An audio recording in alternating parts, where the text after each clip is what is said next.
Hi, everyone. Welcome to another video. My name is Chris Cabatura. I'm here with Dr. Sharief Ibrahim, and today we're going to be talking about sugar and its effect on the adrenal gland, how it can actually cause fatigue on the adrenal gland.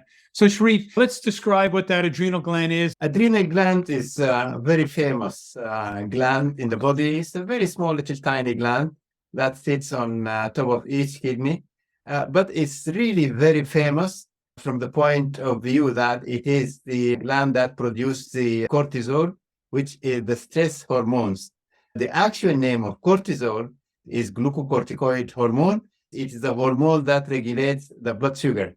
What happens in people who have blood sugar problems? They eat food that give them sugar spikes and sugar crashes. This is going to put too much pressure on the adrenal gland. Now, once that pressure begins to happen, once we get into a situation where the adrenal gland seems to be doing too much work, that's when we phase into the fatigue. And about a month ago, I went into a state where I started to crave.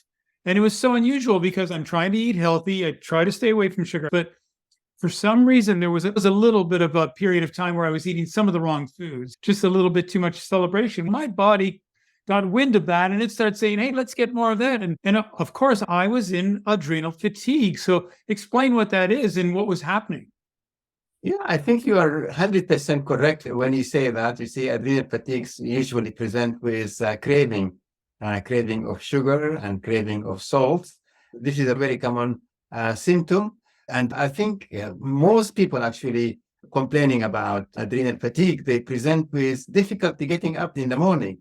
Those people actually, they stay very tired and exhausted most of the day. And because of their continuous fatigue, they become caffeine addict. They want to drink coffee all the day long because they can't really do anything without it.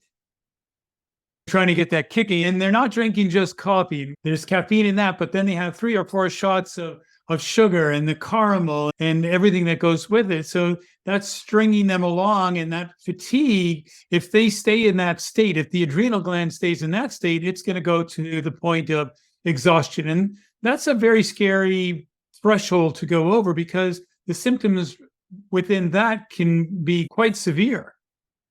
Yes, actually, the exhaustion is the very last stop before failure, complete failure of the adrenal gland. I have seen so many patients actually complaining of adrenal exhaustion. They don't come seeking medical advice. Most of them are brought by their family and saying that this person has lost completely interest in the surroundings and he does not really want to interact with other people around them. They are depressed and often they are restless. And they are dizzy most of the time because of their blood pressure. Their blood pressure really goes too low.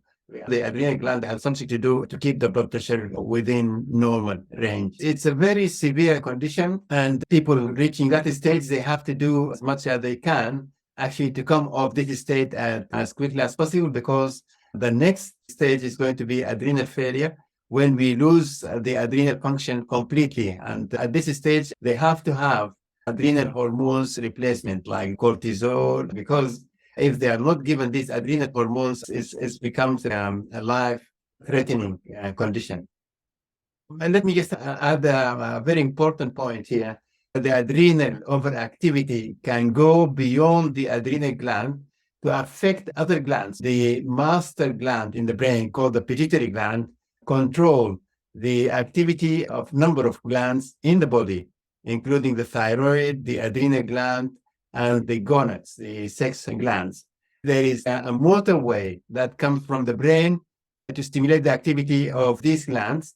And when the adrenal gland become overactive, producing very high level of cortisol at the early stages, this is going to cause a negative feedback on the brain and the pituitary gland, and that is going to slow the activity or the stimulation of the other glands like thyroid gland. When it is slowed down, then we get a slower metabolism, cold intolerance, and weight gain. I see females who have adrenal overactivity, they present with something called amenorrhea, that they lose the menstrual cycle for long period of time. And this is all due to the overactivity of the adrenal gland. So before anybody gets to that stage, I'm sure once they heard about fatigue or exhaustion, they were like, okay, so how do we fix this? It goes back to the very same thing that you and I continue to talk about, which is not so much sugar. Get off the standard American diet or the Western diet and go back and eat real food. And I love when you always say these things are reversible. And I like that because it brings hope.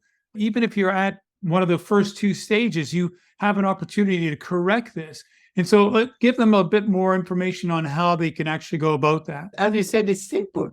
If you do something about the sugar problem, that is going to take the burden of the adrenal gland, and the adrenal gland is going to function as normal, and the negative feedback from the brain, the dysfunction of other glands is going to resolve by resolving the sugar problem, which is the main problem that has created all this mess. There you have it. Reduce the sugar, eat real food. For those of you who are dealing with some of these symptoms, it can help. Sharief, as always, thanks for the information today. Thanks for watching, everyone. We look forward to seeing you on the next video. Take care. Sharief and I appreciate you liking this video, and more importantly, remember to subscribe to this channel. There's a lot of content that we're going to be creating, and we don't want you to miss a single second of it.